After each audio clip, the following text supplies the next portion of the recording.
Azim Indonesia, jayalah Indonesia.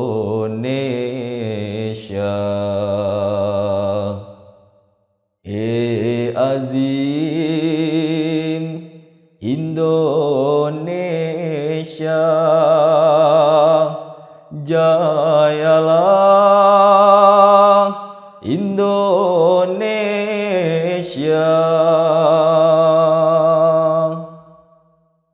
Assalamualaikum warahmatullahi wabarakatuh. Pemirsa dimanapun Anda berada, kembali berjumpa bersama kami dalam program diskusi di channel Tasyakur 100 Tahun Online. Dalam episode ini kita akan melanjutkan kembali pembahasan biografi tokoh perintis Jemaat Ahmadiyah Indonesia, Bapak Said Shah Muhammad Al-Jailani. Bersama kita telah hadir dua narasumber tentunya yang sangat istimewa, yakni Bapak Eki Sabandi dan Bapak Ahmad Agung Pangarso.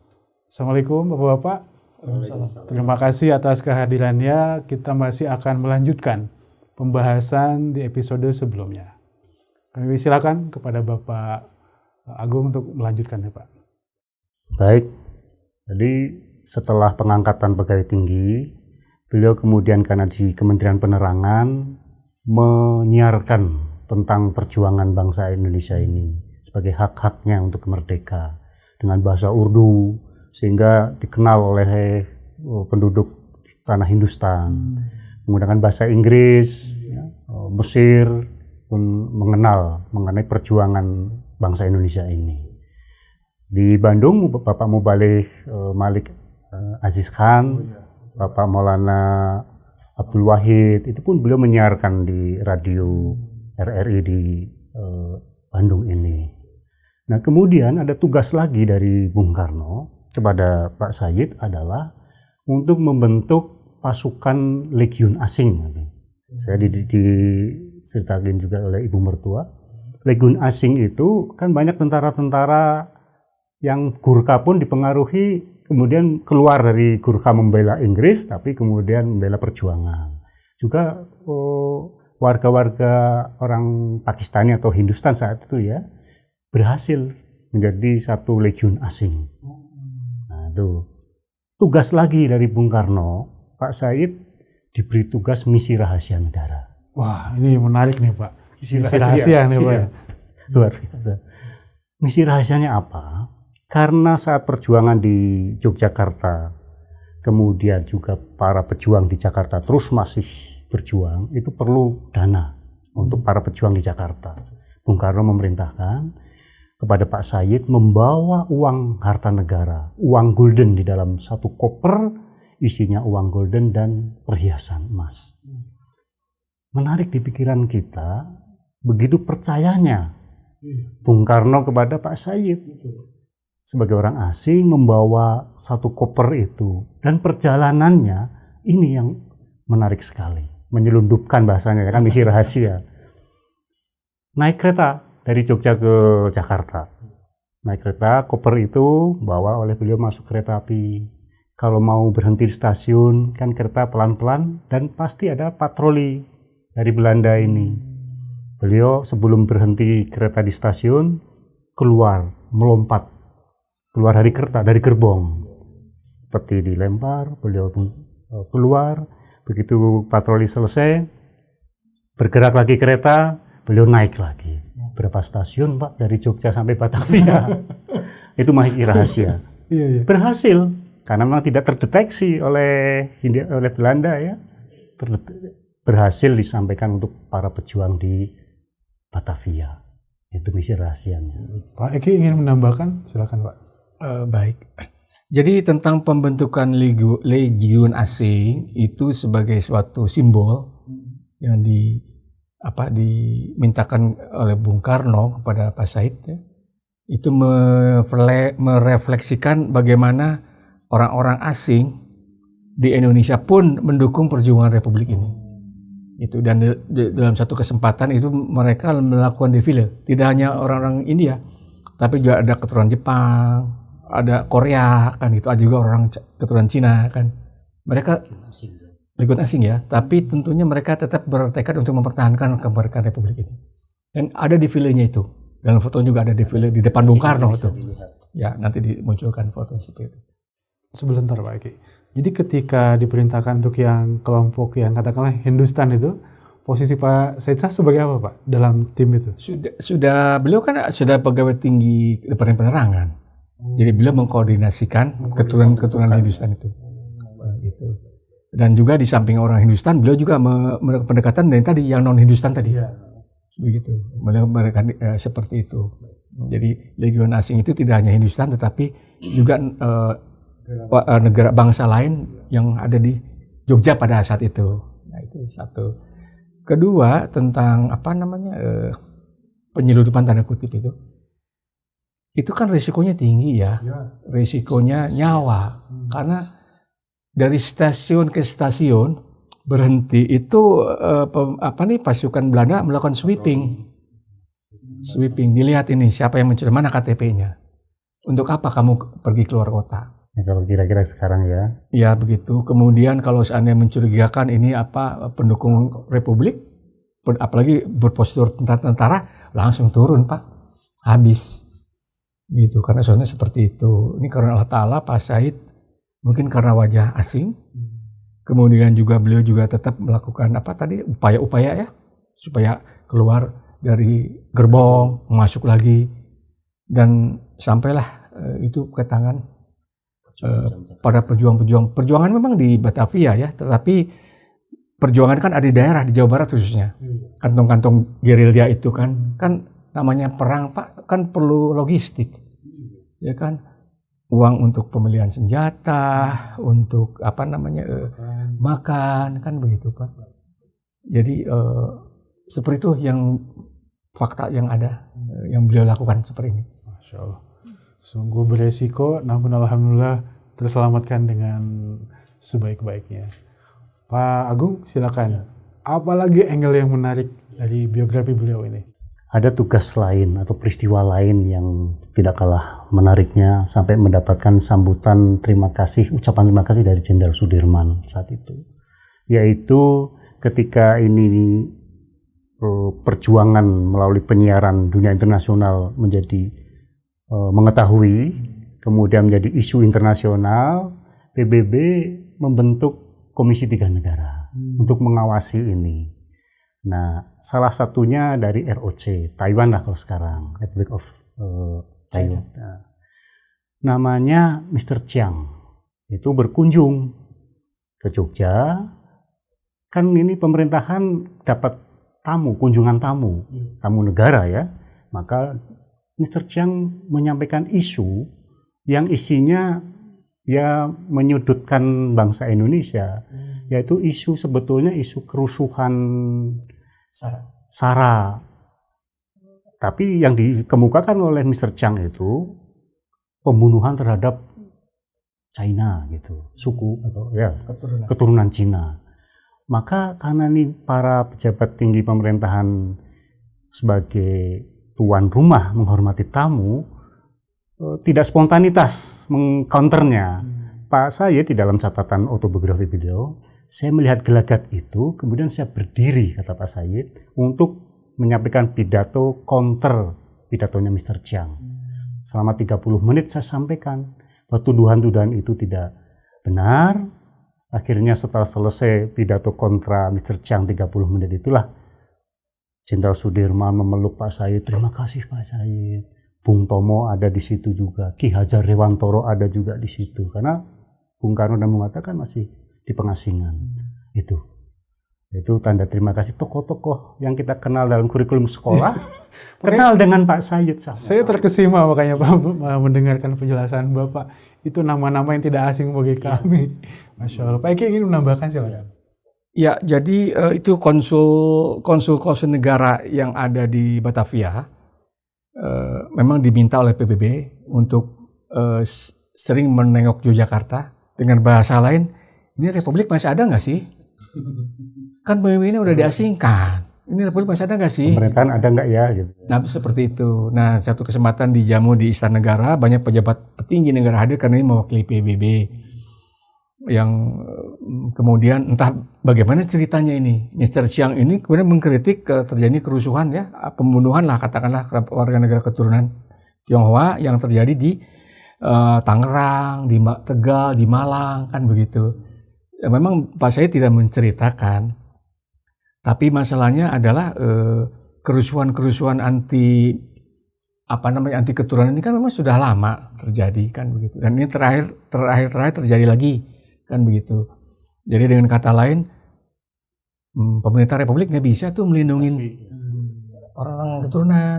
Masih ada nggak sih pemerintahan? Nah, seperti itu. Nah beliau karena kan kita sebagai tuan rumah, tapi juga diberi kesempatan siapa yang mau menanggapi begitu, dan dari pihak pemerintah pejabat itu juga tidak merespon cepat. Akhirnya Pak Said sebagai salah satu yang menanggapi pidato Mr. Chiang itu. Setengah jam tadi disampaikan, beliau jelaskan bahwa tidak dijelaskan secara utuh ya, tapi kalau kita melihat secara historis bahwa kerusuhan ini anti keturunan ini kan memang sejarahnya sudah lama, satu. Kedua, ada kecurigaan kepada keturunan ini bahwa mereka itu kebanyakan pro Belanda gitu, sehingga itu menambah suatu kebencian begitu. Tetapi beliau katakan jangan disalahkan pada pemerintah yang baru lahir. Gitu. Hendaknya adil lah sebagai satu komisi ini. Itu yang kemudian dianggap sebagai satu pembelaan kepada Republik. Gitu. Dan beliau termasuk anggota panitia pemulihan pemerintahan Republik Indonesia. Itu. Pak Eki ingin menambahkan, silakan. Ya, respons dari para petinggi Republik tadi sudah disampaikan oleh Pak Agung. Ya, saya jelaskan bahwa pidato Pak Said itu diapresiasi ya. Tadi disebut juga beberapa nama, Jenderal Panglima Besar Jenderal Sudirman, ada juga Sri Sultan Hamengkubuwono IX. Beliau memeluk, mau ucapkan terima kasih juga Haji Tabrani, ya kan, kalau nggak salah beliau di Sekretariat Negara ya pada saat itu. Dianggap bahwa pidato Pak Said itu sebagai pembelaan di forum internasional. Gitu. Kemudian pidato beliau itu disiarkan dalam berbagai bahasa, seperti bahasa Inggris, bahasa Perancis, bahasa Arab, bahasa Cina, ya kan, juga bahasa Indonesia oleh Indonesian Broadcasting Corporations seperti ini. Dan kemudian juga disiarkan dalam surat-surat kabar yang terbit di Yogyakarta pada saat itu. Cuma memang kami tidak punya itu dokumennya seperti itu. Itu barangkali yang bisa kita sampaikan ya tentang bagaimana kiprah Pak Said. Pak Agung, mungkin ada lembar lain? Ya, peristiwa lain setelah tadi pidato kontra Mr. Chiang, kemudian di dunia diplomasi PBB ada konferensi meja bundar, ya. Nah, tokoh-tokoh para diplomat kita ada Haji Agus Salim, termasuk juga Pak Sumitro Joyo Hadikusumo, ekonom begawan ekonomi ya sebenarnya. Itu di konferensi meja bundar. Hasil dari itu maka kemudian Indonesia kembali lagi ibu kota di Jakarta. Nah, ketika peristiwa Bung Karno mau pindah ke Jakarta menggunakan pesawat pertama yang dimiliki oleh Republik Indonesia, Garuda, pesawat pertama itu, Pak Sayyid Shah Muhammad, alhamdulillah itu diajak oleh Bung Karno sebagai pejabat negara ya, diajak, dan satu-satunya orang asing, ada 12 orang yang diajak Bung Karno menaik pesawat dari Jogja ke Jakarta. Pak Sayyid di dalam catatan resmi negara memberikan jasa-jasanya antara lain itu disebut. Salah satu 12 orang yang mengikuti Bung Karno ke Jakarta. Di antara 12 yang Bapak tahu siapa saja Pak? Ya, tokoh-tokoh nasional saat itu ya, Pak Eki barangkali. Ki Hajar Dewantoro, Mr. Susanto Tirto Projo, Sri Paku Alam, Raden Mas Haryoto dan lain-lain, begitu catatan yang beliau disebutkan tadi. Ya, kenapa Sri Sultan Hamengkubuwono IX tetap tinggal di istana di Yogyakarta, beliau tidak ikut ke Jakarta, kan gitu. Sementara Bung Hatta masih di Den Haag, belum bisa lagi kembali ke masih konferensi, masih jadi kan begini, saya lompat dulu ya. KMB itu konferensi meja bundar itu akhir dari konferensi dari beberapa konferensi ya. seperti konferensi Renville, ya kan, konferensi Linggarjati, kan begitu. Ada lagi satu konferensi, dan yang terakhir KMB yang menyatakan bahwa akhirnya pemerintah Belanda mengakui eksistensi Republik Indonesia, walaupun daerahnya kecil, gitu loh. Walaupun daerahnya kecil, hanya Yogyakarta dan ada beberapa daerah seperti itu. Dan di situ kemudian terbentuk RIS, Republik Indonesia Serikat, ya. Termasuk di situ ada negara Pasundan, ada negara Jawa Timur, malah ada negara Madura, kan ya. Kalau kita lihat ya, sejarah kita ini kan gak lepas dari peran seperti ini, Pak. Settingannya seperti ini. Nah, itu tanggal 27 Desember kan ditandatangani ya, 49 KMB itu. Nah, 29 Desember ada penyerahan kedaulatan. Ya, pengakuan kedaulatan, ini istilah beda nih istilahnya. Ada pengakuan, ada penyerahan. Nah, jadi tanggal 29 Desember itu ada upacara penyerahan kedaulatan dengan penurunan bendera merah putih biru, ya, diturunkan di Istana Merdeka, bendera merah putih dinaikkan. Nah, karena itu harus dihadiri oleh Bung Karno, maka beliau kemudian terbang dengan Garuda, pesawat Garuda yang itu hasil sumbangan rakyat Aceh, ya kan? Itu hasil sumbangan rakyat Aceh, ya banyak. Jadi memang negeri kita digotong royong lah oleh berbagai kalangan, kan begitu. Beliau terbang dari Maguwo, bandara di Jakarta, mendarat di Pelabuhan Cililitan. Sekarang jadi Kemayoran. Sekarang jadi PRJ Kemayoran, kan begitu. Di situ kalau dilihat filmnya itu Cililitan itu Kemayoran itu banyak pohon-pohon kelapa, ya kan, seperti itu. Kemudian dari situ beliau naik mobil ke Istana Negara, diadakan upacara seperti itu, ya. Pak Agung, tadi sudah sangat banyak poin-poin yang sangat menarik dari sejarah beliau. Setelah itu apa Pak hal istimewa lagi? Ya, kan ini beliau sudah ke Jakarta, ya. Kemudian beliau ditawari terus menjadi pejabat tinggi, ya. Tapi Pak Sayyid menolak. Untuk tawaran jabatan tinggi itu di Kementerian Penerangan, kemudian beliau menyampaikan bahwa saya akan kembali tugas semula sebagai mubaligh atau pimpinan misioneri Ahmadiyah di Indonesia. Nah, kemudian setelah beliau kembali dari tugas awal sebagai mubaligh, pemimpin CAI, tahun 53 itulah perjuangannya pengurus besar di era Pak Sayyid Shah Muhammad mendapatkan legalitas CAI badan hukum dari Kementerian Kehakiman. Itu juga proses yang menarik kalau dikaji bagaimana kok tidak Kementerian Dalam Negeri, ini juga menarik karena memang sesepuh-sepuh jemaat kita dikaruniai Allah Ta'ala itu ahli hukum di Departemen Kehakiman, termasuk juga Ibu Mertua kan di Departemen Kehakiman. Nah, sehingga beliau di Jakarta tinggal juga di rumah dinas Ibu Mertua di Jalan Cemara, daerah Menteng. Ya, tinggal di sana Pak Sayyid, kemudian sampai beliau pensiun atau purna tugas sebagai mubaligh, ya, beliau kembali ke Bandung karena juga memang Bu Maryam Suciati juga tugas sebagai hakim itu pindah ke Bandung. Nah, sampai beliau kemudian wafat di Bandung tahun 1984. Pemerintah memberikan penghargaan sebagai tadi gerilya, ya, bintang gerilya, pahlawan, Satya Lencana Perang Kemerdekaan 1, Satya Lencana Perang Kemerdekaan 2, kemudian Satya Lencana Gerakan Operasi Militer atau GOM 1. Tapi yang menarik, beliau karena memang kerendahan hatinya, ketulusannya, di keluarga mewasiatkan kalau meninggal tidak usah dimakamkan di makam pahlawan. Oh, iya. Berwasiat begitu. Maka ketika tahun 84 itu meninggal, Ibu Mertua, ya istri itu memang mengisahkan seperti itu. Akhirnya ada dijawab, keluarga menunaikan pesan almarhum, akhirnya dimakamkan di tempat pemakaman umum Cikutra sini.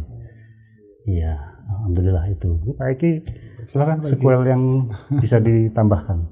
Baik. Jadi Pak Sayyid itu kan kembali lagi ke Jogja mengurus jemaat di Jogja karena beliau tugasnya di Jogja. Kemudian sebelum beliau diperintahkan mengganti Pak Rahmat Ali sebagai Rasul Tabligh. Kan Pak Rahmat Ali cuti, kan kembali ke India. Nah, beliau lah kemudian sebagai Rasul Tabligh di Jakarta. Sudah Jakarta sekarang Pak, bukan Batavia lagi. Pada saat itu ketua PB-nya kan Raden Hidayat, yang sama-sama juga berjuang di Jogja juga. Nah, pada saat itu disebut tadi bahwa pengurusan legalitas Ahmadiyah sebagai badan hukum keluar diakui oleh negara tanggal 13 Maret tahun 1953. Nah, ini juga karena berkat kedekatan ya dan pemahaman pejabat tinggi negara kepada Ahmadiyah dan kiprahnya seperti apa, sehingga boleh dikatakan mulus itu.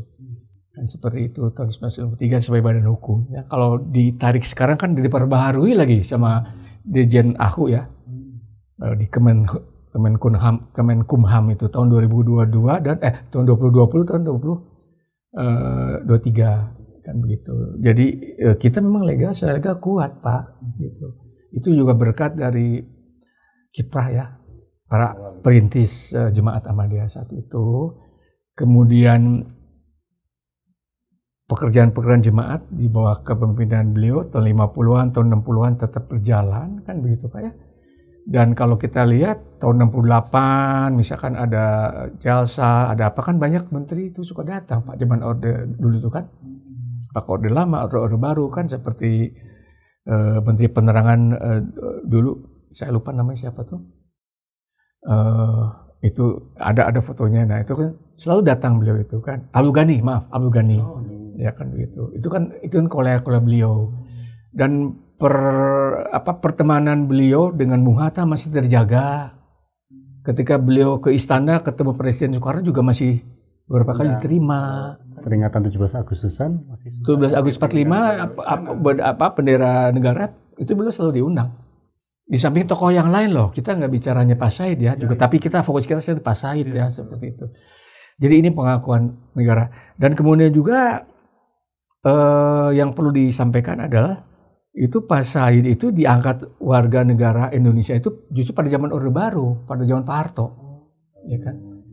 68. Jadi ya diberi kewarganegaraan secara bahasanya tuh apa ya istimewa atau apa ya gitu ya kan? Karena melihat jasa beliau. Gitu. Jadi selama ini beliau tidak begitu aware lah, nggak apa-apa warga negara Pakistan toh tetap saya berkiprah di Republik. Tapi rupanya desain keluarga enggak, bapak harus jelas nih WNI-nya gitu kan. Karena bapak kan banyak jasa ya. Dan Pak Said ini berhak dimakamkan di Taman Pahlawan karena beliau mendapat penghargaan GOM, Gerakan Operasi Militer. Itu ada kewajiban negara untuk bahasanya memberikan haknya pada warga negara yang berjuang dan dimakamkan di Taman Makam Pahlawan. Tapi beliau menurut keluarga juga beliau tidak mau dimakamkan karena memang tidak untuk riya untuk diri sendiri. Semua lillahi ta'ala, ada perintah dari Khalifah kedua. Bapak-bapak, sebelum kita tutup acara diskusi ini, mungkin ada closing statement dari Pak Agung dan Pak Eki, silakan. Kalau kita melihat suri teladan perjuangannya, baik sesama manusia, penghikmatannya, kemudian terhadap bangsa dan negara, karena landasan keimanan, hubul watoni minal iman, cinta tanah air sebagian dari iman, itu kita patut mensuri teladani itu. Kemudian humanisnya, beliau memang sampai masa sepuhnya, saya juga mendengar kisah waktu sepuhnya itu istri beliau Ibu Siti Hafnah sakit itu ya, begitu lemah lembutnya menyiapkan obatnya macam-macam itu menunggu. Jadi memang yang harus kita generasi muda patut kiranya untuk mengikuti nilai-nilai perjuangan yang kita bicarakan kan peristiwa-peristiwanya, tapi nilai-nilai itu tidak kalah kuatnya untuk kita teladani. Terima kasih Pak Agung. Pak Eki, silakan. Ada satu yang boleh saya sampaikan Pak dari sisi humanis beliau ya. Ini cerita dari putranya Pak Abdul Ghafur di Surabaya. Ya kan Abdul Ghafur ini kan orang Pakistani juga, sesepuh di Surabaya. Nah putrinya itu cerita dengan saya, satu saat itu cucunya Pak Ghafur tuh anak TK lah gitu, ulang tahun. Itu adalah perayaan kecil, ada balon-balon, ada kue tart kan, ada biasa kan panjang umurnya kan begitu. Namanya juga anak-anak kan. Kemudian ada Pak Said datang ujuk-ujuk Pak. Datang ke rumah itu. Tuan rumah kaget. Aduh, jangan-jangan kami nanti disalahkan nih ada perayaan-perayaan begini kan begitu. Apa yang terjadi? Beliau kemudian ngobrol sebentar dan beliau minta izin ke belakang dulu, keluar dulu sebentar gitu, minta izin. Tuan rumah bilang, aduh ini Pak Said atau Resu Tabligh kayaknya nggak setuju dengan perayaan ini. Nanti kami kena marah kan gitu. Ya sudahlah, nggak apa-apa. Tapi nggak lama kemudian Pak Said kembali membawa kado. Dia keluar rupanya beli kado, beri hadiah untuk anak ini gitu, ikut merayakan. Jadi sisi-sisi humanis ini ya, yang tidak harus kita sendiri terlalu kaku mengunci ini itu ya barangkali asal tidak berlebihan ya, kita sesuaikan. Ini Pak Said bahasanya tidak memarahi kok enggak gitu. Kembali lagi membawa kado untuk cucunya itu. Itu barangkali yang boleh kita sampaikan. Terima kasih banyak Bapak-Bapak, ini sungguh sebuah kesempatan yang luar biasa. Bagi saya pribadi, generasi muda Jemaat Ahmadiyah, yang insya Allah ini menjadi sebuah bahan untuk inspirasi, bahan ilmu dan tentunya juga bahan untuk memperjuangkan kebenaran, memperjuangkan keadilan dan memperjuangkan kemerdekaan. Dan tentunya di zaman sekarang adalah bagaimana mengisi kemerdekaan jauh lebih baik. Kita berdoa semoga segenap jasa beliau mendapatkan kemuliaan di sisi Allah Ta'ala dan keturunan beliau pun mendapatkan kemuliaan di sisi Allah Ta'ala. Terima kasih Bapak-Bapak. Mudah-mudahan kita berjumpa dalam episode yang akan datang. Pemirsa dimanapun Anda berada, demikianlah pembahasan kita terkait biografi tokoh perintis Jemaat Ahmadiyah Indonesia, yakni dalam hal ini Bapak Sayyid Shah Muhammad Al-Jailani. Begitu banyak kisah-kisah tentang bagaimana kiprah beliau dalam mendakwahkan Islam, menyampaikan kebenaran Ahmadiyah, dan perjuangan bagi bangsa dan negara. Mudah-mudahan hal ini dapat menjadi penyemangat kita untuk mengisi kemerdekaan kita dengan kemuliaan demi kemuliaan. Terima kasih banyak atas segenap perhatiannya. Semoga kita dapat berjumpa dalam episode yang akan datang. Wa akhiru dawana alhamdulillahirabbil alamin. Wassalamualaikum warahmatullahi wabarakatuh.